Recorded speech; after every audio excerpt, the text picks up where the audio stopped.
كان جالس مع الزوجة ديالو في أمان الله وحفظه، حتى جاه تليفون، تسمع التليفون تيصوني، جاوب.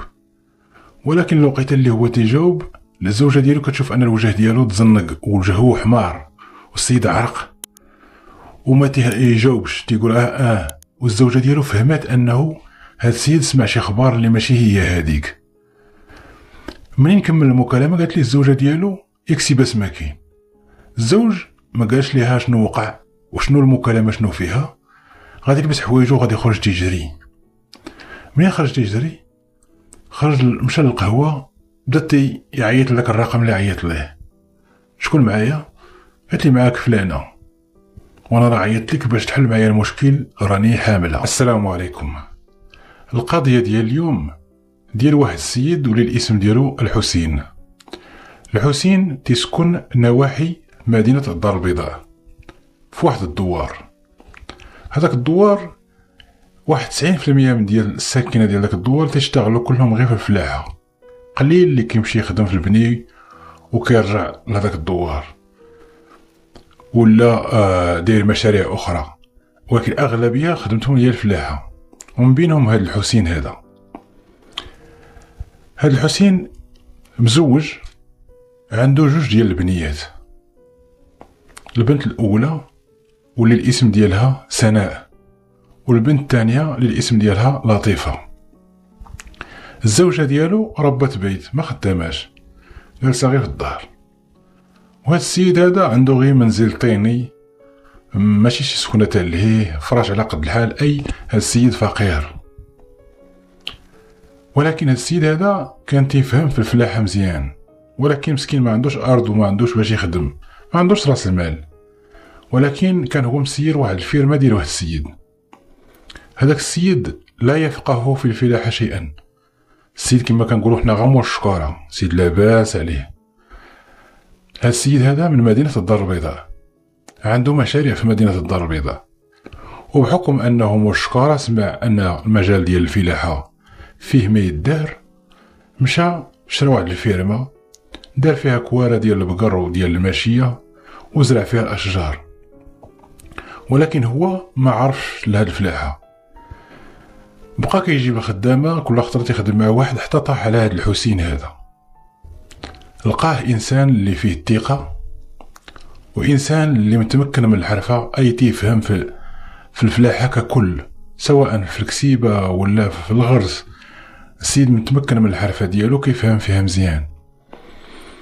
وهنا غادي يقول لي شوف، لان داك السيد كيشد خدام اخرين، جوج لا ثلاثه مع رسميين، ولكن فاش كتكون مثلا الموسم ديال الاشجار ديال جاني الاشجار، ولا شي موسم مثلا ديال الفول ولا ديال الجلبانه ولا شي حاجه، كيجيب خدام اخرين، ولكن واحد جوج لا ثلاثه معاه ديما. ولكن الحسين هو اللي مكلف بهذيك الفيرما، هو اللي كيوريهم الطريقه ديال السقي، تيوريهم الطريقه كيفاش ياكلوا البهيم، كيفاش يداواو الى اخره. كانت هي اليد اليمنى ديال هذا السيد هذا مول الفيرما، كان هذا السيد هذا هو اليد اليمنى ديالو، واي حاجه قالها ليه كيديرها. وفعلا هذا الفلاح هذا بفضل الحسين وفضل الله سبحانه وتعالى بدا تيجني الثمار ديال ديك الفيرما. السيد لاباس عليه، مو مهلي حتى في الحسين. مثلا خدامه داير ليهم 100 درهم، هو ديما زايدو واحد شويه، 120 درهم ولا 200 130 درهم، وما تيخدمش، غير تيعطي غير الاوامر. هذاك الحسين ديروا هنا ديروا هنا، لقى شي حاجه ما يعاون هو تيعاون، ولكن رد لولها وكيجاري الامور. الحسين كما قلنا عنده جوج بنيات. البنت الاولى اللي الاسم ديالها سناء. هاد البنت هذه بنت رغم انها كبرت في الجو ديال الباديه، وانها كتعاشر الناس اللي مستوى ثقافي شويه ضعيف، ولكن كانت واحد الانسانه اللي بالفطره موهوبه سبحان الله العظيم، واحد الانسانه اللي مثبته، واحد الانسانه اللي كتعرف كيفاش تهضر، الانسانه اللي كتعرف كيفاش تلبس. واحد البنت الا شتيها ما تقولش هذه بنت هذه البيئه هذه. وهاد البنت كانت عارفه الاهميه ديال القرايه، متبعه الدراسه ديالها رغم الصعوبات، لانه تمايا من بعد ما كتشد الباك خاصك تنتقل لشي مدينه باش تكمل القرايه ديالك.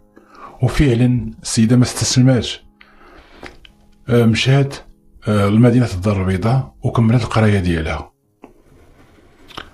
ولكن للأسف من بعد ما كملت القراية ديالها وجدت الدبلوم ديالها بدات كتمشي كتدفع للشركات، والو ما جابش الله النصيب، تدفع هنا كتدفع هنا. سيدة عيات ما لقات والو، وهي طلق الكرا ورجعت لدارهم. رجعت لدارهم جالسة مع الأم ديالها والأخت ديالها والأب ديالها، وبقات كتقلب على عمل ولكن غير في الانترنت. قالت إلا كانت شي حاجة ولا عيطت ليا شي شركة اللي سات نمشي ندوز الاختبار ديالي ونخدم. ولكن للأسف فين ما كتلقى تيعيطوا لشي ناس كتمشي كيلقاو ان البلاصه ديالها تلقى البلاصه ديالها عمرات، تقول لها تعطلتي البلاصه ديالك عمرت. اليوم على غدا اليوم على غدا والو، السيده ما لقاتش خدمه. قالت باش بقى هي مربعه يديها خاصها مصروف، لان الاب ديالها داكشي اللي كيشد ما تيقدو. قالت خاصني نعاون يديا بيديا، ما نبقاش مربعه يديا. جاتها فكره انها تقري الوليدات ديال الدوار في الروض. مشات دارت واحد الكارلي وبدات كتدور عليهم، تدق في الديار، راني بغيت ندير الروض في الدار ديالنا لان هي ما عندهاش محل، بغات دير غير واحد الصالون ديالهم وتعود تقري فيه الوليدات. وبدات تشرح للناس راني كنقري الوليدات من 3 سنين حتى 5 سنين، اللي بغى يقري شي وليد ولا شي بنيه مرحبا به. ودات لهم واحد السعر اللي هو واحد الثمن اللي هو بسيط اللي يقدر اي واحد يخلصو. قالت نتلاها وفي نفس الوقت نقلب على خدمه، ماشي بغات ديرو هي العمل الاساسي ولكن غير تعاون به وتشغل الوقت ديالها. وفعلا غادي تقدر انها تجمع واحد مجموعه ديال الدراري، دارت لهم واحد التوقيت معين وبقاو تيجيو عندها من الاثنين حتى الجمعه. هذا هو البروغرام ديالها. السبت والحد كتخلي عليها هي تدخل الحمام تقضي الاغراض ديالها. الناس ديال الدوار هما عجبتهم هاد البديله هادي وكيتهلاو فيها من غير داكشي اللي كيعطيوها، اللي كيجيب البيض ها كله واش كيجيب. المهم سيده وخدامه واخا الصالير ضعيف خدامه. الاخت ديالها لطيفه العكس ديالها تماما، واحد الانسانه اللي مستسلمه وكتقلب غير على الحاجه البارده، هي على السهله، ما باغياش تكمل القرايه ديالها. وسبحان الله العظيم هي لا شفتيها النقيض ديال اختها، انسانه اللي كسوله، انسانه اللي ما عندهاش اهداف في حياتها. من كانوا الوالدين ديالها تيقول لها خاصك تقراي كتقول لهم لا ما عندي ما ندير بالقرايه. اختي قرات تعيات وفي الاخير هي قاعده بلا خدمه، وانا ما فيا ما يقرا. انا غادي ان شاء الله غادي نقلب على راجل اللي يكون لاباس عليه ويحقق لي الاهداف ديالي، اما باش نتزوج بشي واحد اللي مسكين ما نتزوجش به. المهم كانت هي كتقول هذه هي الفكره ديالتها، هي واخا هي فكره خاطئه 100%، ما كاينش شي واحد اللي كيختار شي حاجه اللي بغاها المشيئه ديال الله سبحانه وتعالى، ولكن هي دي الفكره ديالتها. المهم السيده جالسه في الدار، الا شق ليها كتعاون امها، ما شق ليهاش ناعسه مقابله التليفون. اليوم على غدا اليوم على غدا هذيك السيده مقابله شغلها وكتعاون امها، وفي نفس الوقت كتبحث على عمل. اما لطيفه واحد البنت اللي كسوله غير ناعسه، وكانوا كيجوا فيها خطاب. هاد لطيفه كانت يجوا فيها خطاب وكترفضهم بحجه انهم فقراء وهي ما باغياش شي واحد فقير، واللي كيجوها غير الناس ديال العائله ولاد عمها ولاد خوالها من الدوار تما، وكترفضهم. واحد الخطره جات تقدم ليها واحد الشاب. هاد الشاب هذا نهار يخدم و10 ايام جالس زائد البليه مبلي. جا خطب فيها، قالت لوالديها انا راه بغيت هاد السيد هذا ما تردوش. الوالدين ديالها تعجبوا، كيفاش نتيا جاوك ولد فلان اللي هو انسان تخدام وانسان اللي ما مبليش ورفضتيه، ولد فلان ولد فلان بزاف ديال النماذج اللي هما مزيانين ورفضتيهم، وهذا اللي فيه جميع الموبقات قبلتي به. قالت لهم انا هذاك هو اللي بغيت. كنتي كتقولي لنا انا ما نتزوجش حتى يجي الراجل اللي لاباس عليه، بدلتي هضرتك. قالت لهم انا هذاك اللي بغيت، منو نخلق غير بغيتي تزوجوني ليه تبارك الله، ما تجونيش انا نمشي معاه، نهرب انا وياه ونخلي لكم ونخلي الناس يهضروا عليكم. الوالدين ديالها قالوا مادام انك انت بغيتيه وبالرغبه ديالك الله يعاونك، وفعلا غادي يرحبوا بهذاك الشاب وغادي يعطوها ليه. تزوجت لطيفه بهذا الشاب هذا واللي كان الاسم ديالو محسن. سكنها مع الاهل ديالو بحكم انه انسان اللي ما خدامش وما دايرش مجهود باش انه يحسن الوضعيه ديالو، واحد الانسان اللي كسول عطيها غير الكمايه والدوران، معتمد غير على الوالدين ديالو وخوتو. المهم تزوجت به ولاو المشاكل بينها مع الزوج ديالها محسن، ولكن هي بحكم انها هي اللي خدات هذا القرار وهي اللي باغيه تزوج به ما قدرتش انها تغضب وترجع لدارهم، ولا بدات تشكل والديها منه. صبرات رغم المشاكل، رغم انه تعنفها، بقات مع السيد. قدر الله ما شاء فعل. السيده لقات راسها حامله. من بعد 9 شهور غادي يرزقهم الله بنيه، ولكن بعد ما تزادت هاد البنيه المشاكل غادي تزادوا بحكم ان الدري ما قادرش على المصروف ليكوش والحليب الى اخره، وهي كتضغط عليه ولا كيعنفها بزاف. وهنا رغم انها ما كانتش راضيه ترجع للدار ديالهم، ولكن لحمها كما تنقولوا حرقها بالعصا. هزت البنت ديالها مشات لدارهم. السيد من بعد فتره مشى بيردها، قالت ليه تقول انا وياك ما باقيش نتلاقاو. قالت لوالديها ان هذاك السيد ما باقيش نتلاقى انا وياه. الوالدين ديالها قالوا ياك انت اللي بغيتيه وانت اللي قلتي لنا منه نخلاق، كيفاش دركا مبقيتيش بغيتيه ودركا عندك بنت وعندك مسؤوليه؟ قالت لهم انا قلت لكم ما بغيتش بغيتوني نجلس معاكم تبارك الله، ما بغيتونيش غادي نهز راسي ونمشي. الاب ديالها ما جاتوش خاطرو انه يجري على البنت ديالو، وحتى الاخت ديالها تدخلات قالت لهم صافي غير خليوها، مادام عوض انكم تردوها ليه بزز وتمشي عنده بزز منها، غادي تصدق داير فيها شي مصيبه ولا دايره فيها شي مصيبه، اللهم نص خساره. ولا تصدق هاد السيده هادي عاود جايبه شي تريكه اخرى. البنت بعقلها هذيك سنه بعقلها وكتفكر فعلا غادي تجلس في الدار. الاب ديالها على قد الحال ما قادرش على المسؤوليه ديال البنت ديالها. شكون اللي ولا كيعاونها؟ تتعاونها اختها سناء. كتعاون اختها سناء بحكم انها كتشد داك المصيريف من القرايه ديال اللي كاينه في الروض، كتعاونها تشري لها ليكوش، تشري لها حليب، تكسيها حتى هي في المناسبات وفي الاعياد، وإلا خرجت كتخرجها معها هي والبنيه ديالها.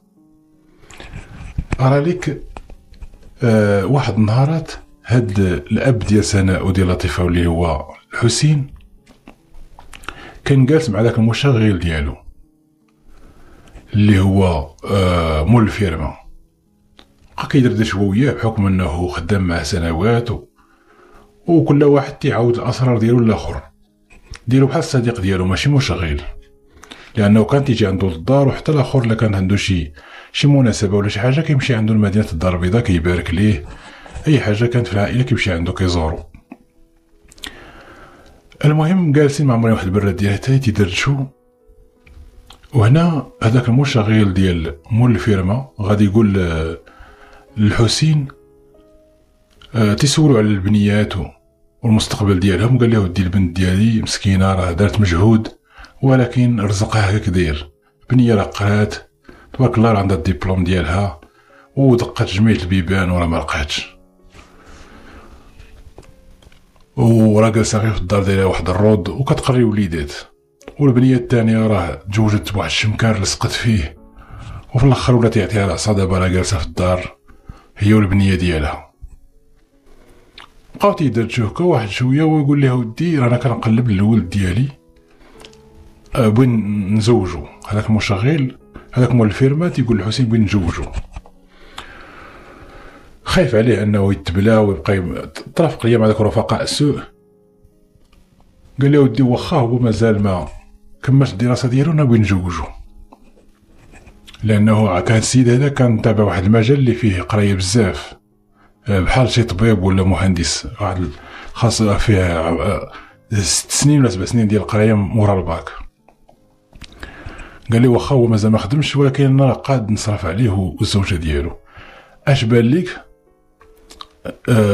نزوجوا الولد ديالي مع البنت ديالك سناء؟ هنا الحسين غادي يقول ليه ليا الشرف انني نتناسب معاك، الولد ديالك كنعرفو مزيان، انسان اللي كيقرا مزيان والدري اللي نقي والعشره معاك انت الله يعمرها دار. قال لي غادي نتشاور مع البنت ديالي ونرضيك الخبار. فعلا غادي يمشي لعند البنت ديالو سناء وغادي يقول لها راه السيد اللي خدام عنده مول الفيرما راه بغاك الولد ديالو، واش قلتي؟ البنت قالت لي با مرحبا، هذاك الولد ما يتعيبش، اي بنت منه دري قاري والنيفو طالع، زائد ان الدري نقي ما فيه تاج مشاكل لا والو، حكم انهم تعرفوهم لانهم تيجوا عندهم وكل شيء دي بحال العائله. الحسين غادي يرجع لعند مول البلاد مول الفيرما وغادي يقول ليه مرحبا بك. وهنا مول البلاد الولد ديالو ما فراسو والو، باه تيخطب ليه وهو ما فراسو والو. مشى عند الولد ديالو قال له ودي راه خطبت لك واحد البنت كاين. هو كان هضر معاه في الموضوع ديال الزواج والدري باغي يتزوج لان باه قنعو، ولكن ما كانش عرفوا ان تيقلب ليه. قال لي راه بنت السيد اللي معنا اللي خدام عندنا في الفيرما الحسين بنته سناء. الدري في الاول ما بغاش، ولكن الاب ديالو قال ليه واحد انت هاد البنت هادي كنعرفوا الاب ديالها، بنت اللي قاريه تبارك الله، البنت اللي ما فيها حتى شي حاجه تعبد، بنت اللي زوينه، تمشي تقلب على شي وحده كطير من المقله. اللهم هاد البنت هادي اللي كنعرفوها مزيان. الدري بقى عليه الاب ديالو حتى وافق انه يتزوج هاد سناء هادي. فعلا جابوا الخطبه ديالهم. هاد السيد هذا دار لولدو عراسيه كبيره، عرض فيها كاع العائله الكبيره والصغيره والناس اللي كيعرفوا، عرس فخم. سناء مشات تزوجت بهاد السيد هذا، سكنت هي وياه مستقلين في دار ديالهم بوحدهم اللي شاريها ليه الاب ديالو، لان الاب ديالو لاباس عليه رجل اعمال عنده مشاريع كثيره.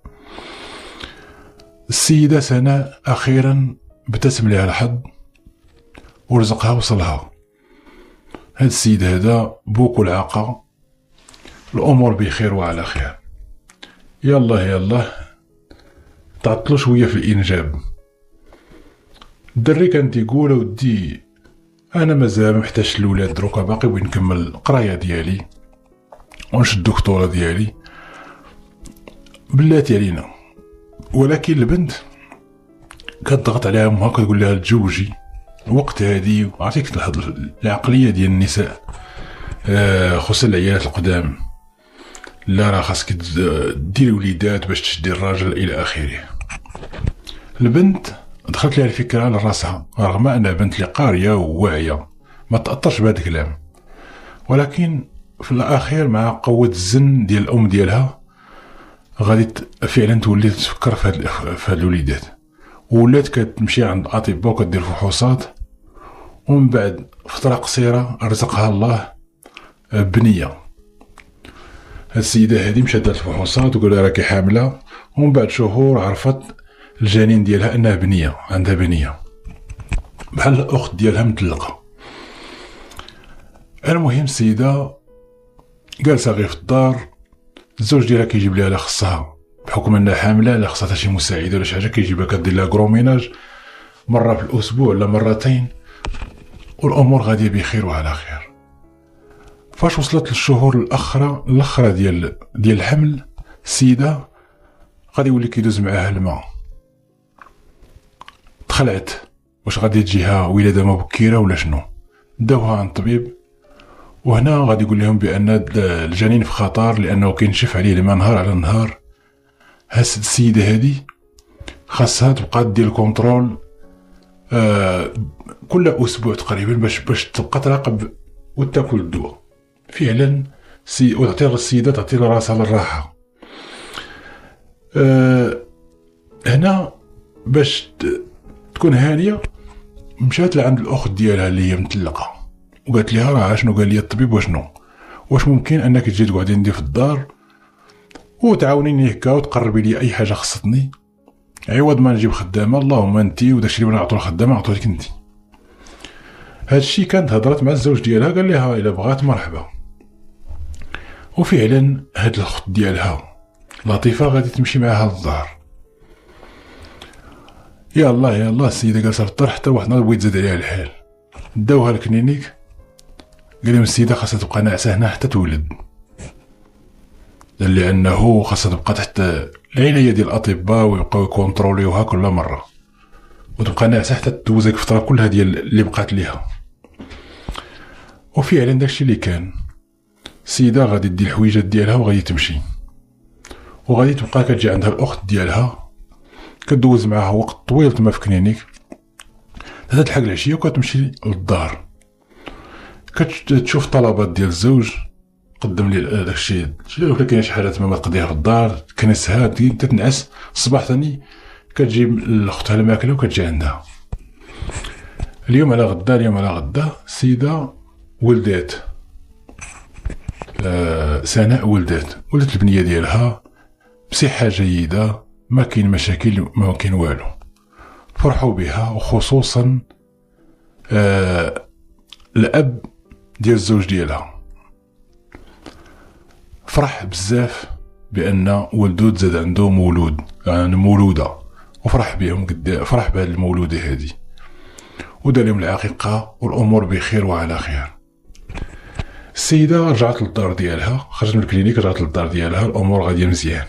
بقات مقابلها الاخت ديالها حتى استرجعت الصحه ديالها، ولات قادره انها تقوم بالاشغال ديال الدار ديالها وتقوم بالبنيه ديالها. وهنا الاخت ديالها لطيفه غادي تجمع الباليزه، جمعت الباليزه وقالت لاختها المهمه ديالي سالات. الاخت ديالها قالت لها جلسي معايا، انت باقا معايا؟ قالت لها لا، بلا ما نبقى متقلع عليكم نديرونجيكم هنايا ما عمر عليكم الدار، خليك انت والزوج ديالك مرتاحين. فعلا مشات في حالتها، رجعت لدارهم، لطيفه رجعت لدارهم والامور غاديه بخير وعلى خير. حتى لواحد النهار سناء قاعده هي والزوج ديالها، حتى غادي يجي الزوج ديالها يجيه تليفون سر. السيد كيجاوب، مني كيجاوب الوجه ديالو تزنق، ولكن ما تيقولش جمله مفيده، تيقول اش قلتي ديك الهضره ديال ما تيبغيش يبين للزوجه ديالو اش تيقول.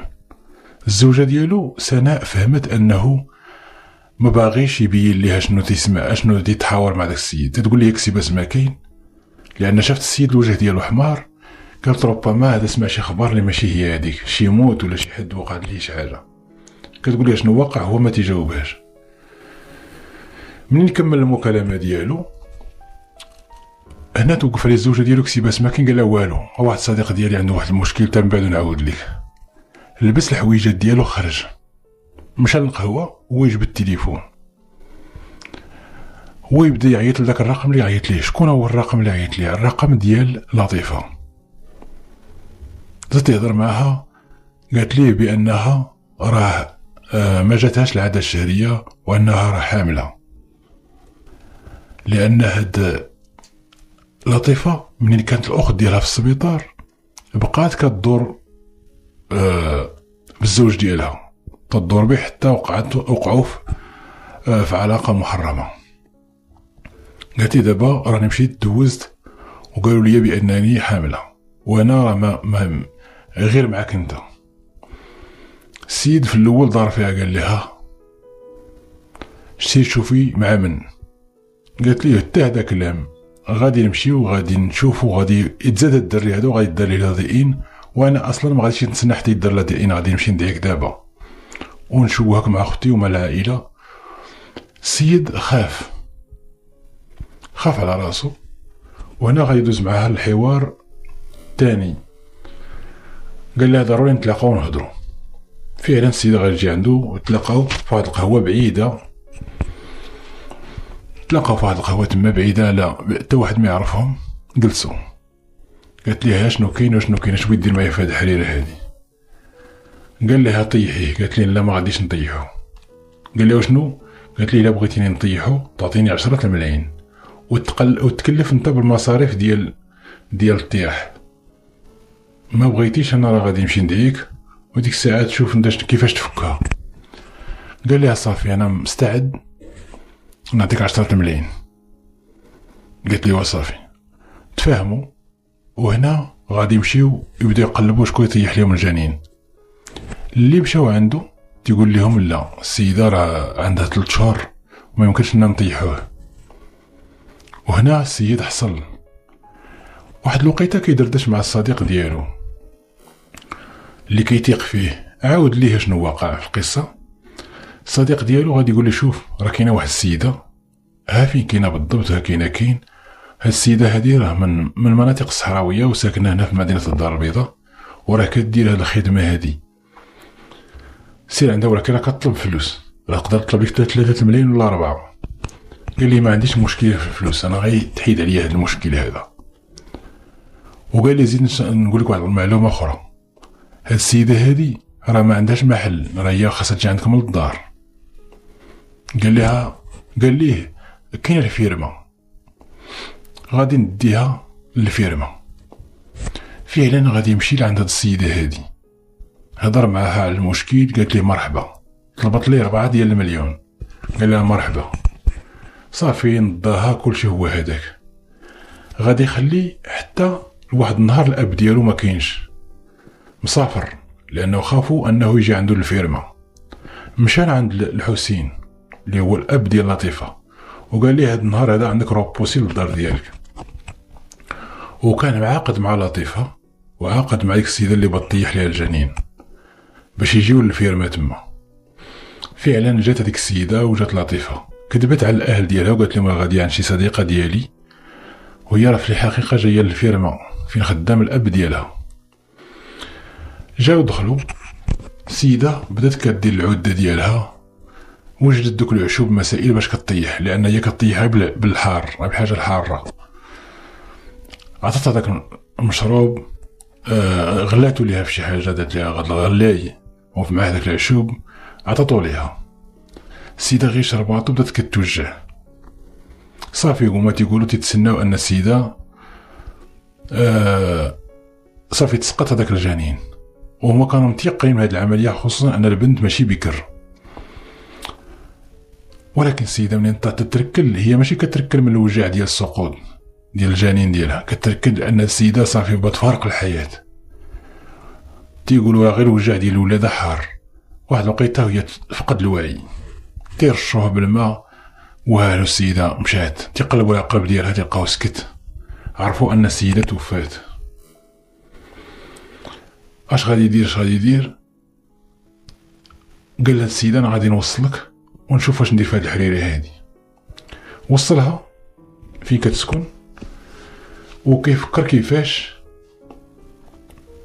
يدير لهاد الجثه هادي يتخلص منها. حتى الاب ديالو غادي يوقف فجاه في الفيرما. هاد السيد هذا كان جاي من السفر، قال ندوز للفيرما نطرقها، الليل نمشي للدار. دخل تلقى الولد ديالو تيضرب اخماس في اسداس واحل. قال الاب ديالو صالحو، قال لي ها اللي عطا الله وها اللي عطا الله، وبغيتك تعاون معايا كيفاش نخرج من هذا المشكل هذا. الاب ديالو قال لي صافي انا غادي نفكك من هذه الوحله هذه، بقى هنا غادي نشوف انا شي حل. خرج ركب بالطوموبيله ديالو، مشى لعند الدرك الملكي، اقرب درك ملكي كاين تما. السلام عليكم. وعليكم السلام. عاود ليهم شنو وقع بالتفاصيل. الدرك الملكي غادي يخرجوا، غادي يعتقلوا السيد. عيطوا السيارة ديال نقل الاموات، دا السيد المستودع الاموات. السيد اعترف بكل داكشي اللي دار، اعترف به بانه السيده كان معاه في علاقه محرمه وخان الزوجه ديالو. الزوجه ديالو ما سامحتش ليه، تابعته بالخيانه الزوجيه، زائد ان الاب ديال البنت تابع هذا السيد هذا بانه قتل لي البنت ديالو، ما كاين لا سموح لا حتى شي حاجه. غادي يتقدم للعداله وغادي يتحكم بالمؤبد.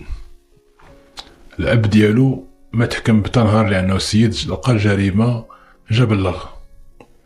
هذيك السيده اللي هي مولات العشوب غادي تحكم ب5 سنين، هذيك الصحراويه غادي تحكم ب5 سنين.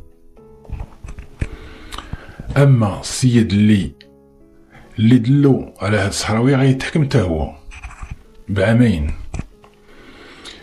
كانت هذه الحلقه ديال اليوم. لو وصلتوا لهنا ما تنساوش نشيخ خوتي من اللايك، واللي مازال ما تابوناش يتابونا في هذه القناه باش يوصلوا الجديد ديال القناه بمجرد ما نحطوه. الى حلقه جديده ان شاء الله.